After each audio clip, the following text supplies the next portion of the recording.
kanina nga pala guys, napadaan tayo sa 101, ayan, sa bayan. And bumili tayo ng mga gagamitin natin dito sa pag-garden natin. Ayan, ganun siguro talaga mga katropa kapag kapag nahilig sa agriculture, So bumili tayo mga katropa ng pang pruning shear ang tawag dito. So nabili natin to 365. Ayan. May ginagamit tayo sa Naga, sa Camellia, pero hindi ko makita kanina dun sa 101. And ito na lang yung binili natin. So may dalawang klase, isang tig to 200 plus, pero parang mas gusto ko mga katropa tong 300 plus para heavy duty at saka mas maganda yung handle. And ito nga, bubuksan natin. Sa gardening, sa pag-aano ng mga nursery na katulad nito, kailangan din talaga bumili tayo at mag-upgrade ng mga gamit kasi importante yan sa pag-aano natin ng mga halaman. So eto mga katropa, ayan. So ganito yung ayan, maganda. Tunog pa lang. Maganda na Ayan. So okay, sulit.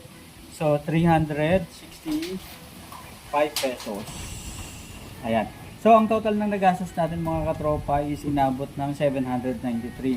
Kasi bumili tayo ng lighter. Ayan, pansin din natin dun sa kandila ni Our Lady of Manawag. And bumili rin tayo mga katropa na itong cutter. Kasi gagamitin naman natin ito pang iwan ng mga puno para at least mapaugat natin sa puno mismo.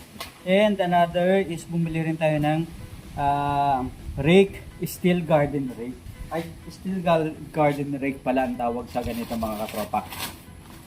And ito, nabili natin ng 320. By the way, yung cutter mga katropa is nabili natin ng 62 pesos. Itong ganitong cutter, 62 pesos siya. So sulit na. And ito garden rake. So ang dulo nito is ganito mga katropa. So 320 pesos. So sulit na rin. Tapos lighter na 46 pesos. Etong ganito. So kaya okay. So importante kasi ito para at least yung mga dumi, mga kalat is ito na yung panghatak natin mga katropa. Yan yung lupa din, pagbuhagkag ng mga lupa. So maganda rin itong pangano ng mga basura para hindi na natin aawakan ng kamay mga katrops. So ayan. Maganda. Ito guys, mga sili. Aanay natin yung buto kasi magagandang quality na sili to.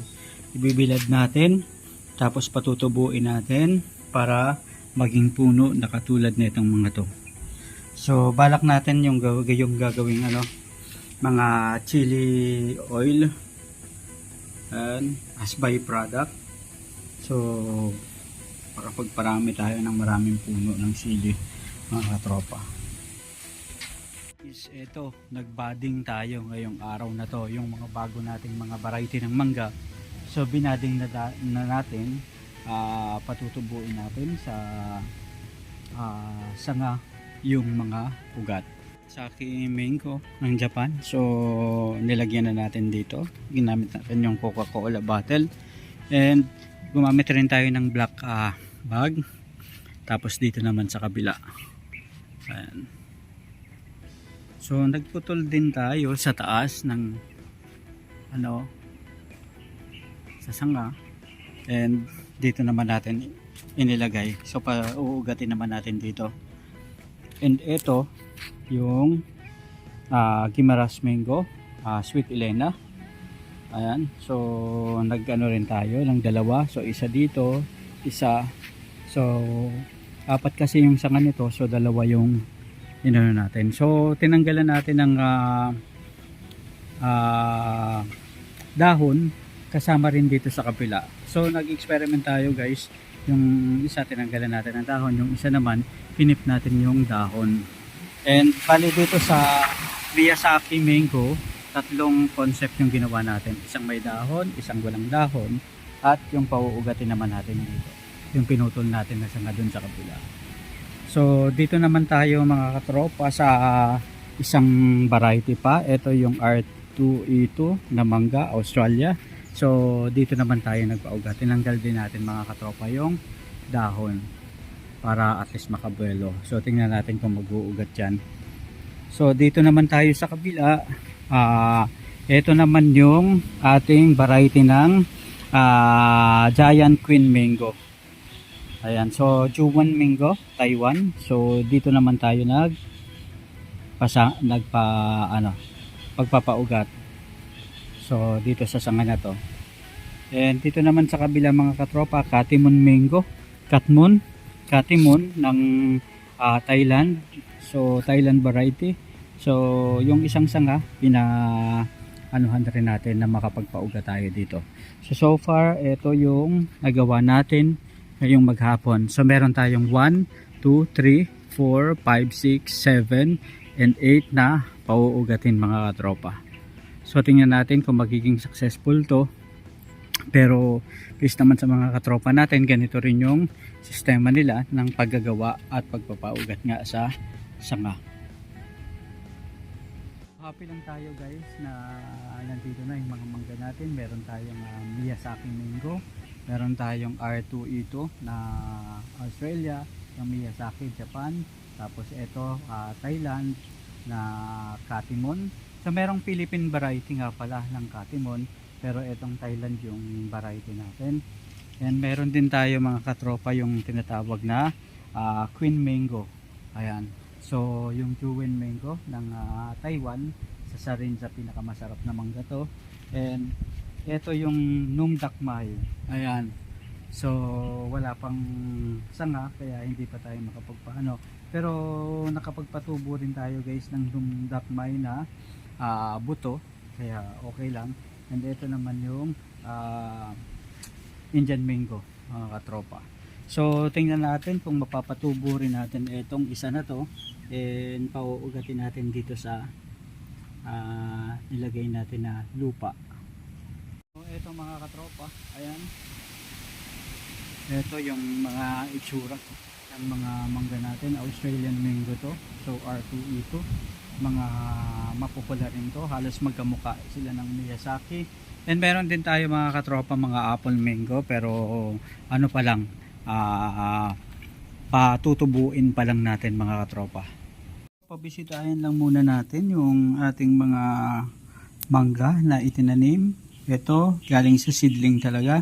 So ito mga katropa, ayan, unti-unti nang bumubuka itong ating apple mango. So maganda na yung tubo. And ito naman yung ating mga Carabao mango mga katropa. So yung mga matatamis na sweet Manila, mga masasarap na mga Carabao mango. So nakita na natin na may ugat na itong mga to kasi nga nilipat natin sila sa mas malalaking bag. Tapos ito naman mga katropa yung ating mga Pico mango, local version na mangga na medyo maliliit pero sulit din yung tamis mga katropa. Yan, Pico mango. Yan, so halos karamihan din dito may mga ugat na mga katrops. And syempre magpapahuli ba naman itong ating Cebu Carabao mango. Carabao version pa rin siya ng Carabao mango, pero ito yung mga katropa yung bilugan na super tamis, super sweet. Ayan, ito yung mga masasarap na mga variety. And nakita rin natin may mga ugat na rin ito mga katropa. So dahil nga nilipat natin ang lalagyan. Ito naman yung mga pinapatubo natin ng mga sili mga katropa. And syempre magpapahuli ba naman yung ating mga santol. Ayan, so tubong-tubo na yung ating santol mga katropa. And syempre yung durian naman natin talagang parang mga tore, mga tower na ano. So ayan mga katropa, ito pa ang kaganda ng pagtubo nila. Talaga namang kanya-kanya na sila ng galawan. So ito na lang yung hinihintay natin na tuluyang lumabas yung kanyang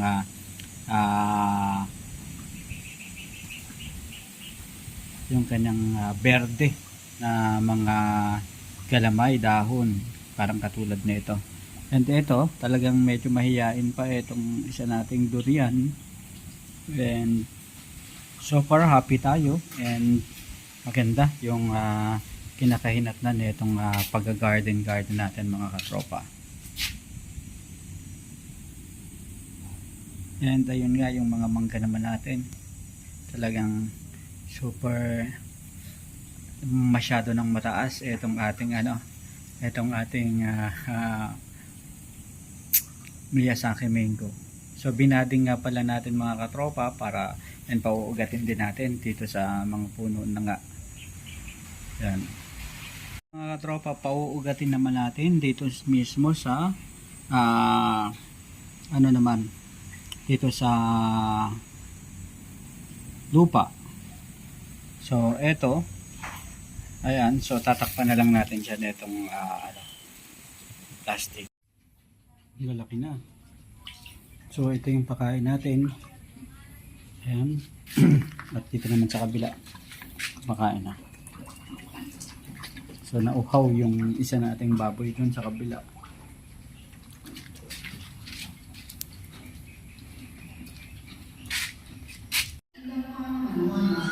Ilabi ang samong pala, ikaantigaw, tingako, paliwanagin ka niya siya kung anong puso ng mga tao, mutungan mga kasi.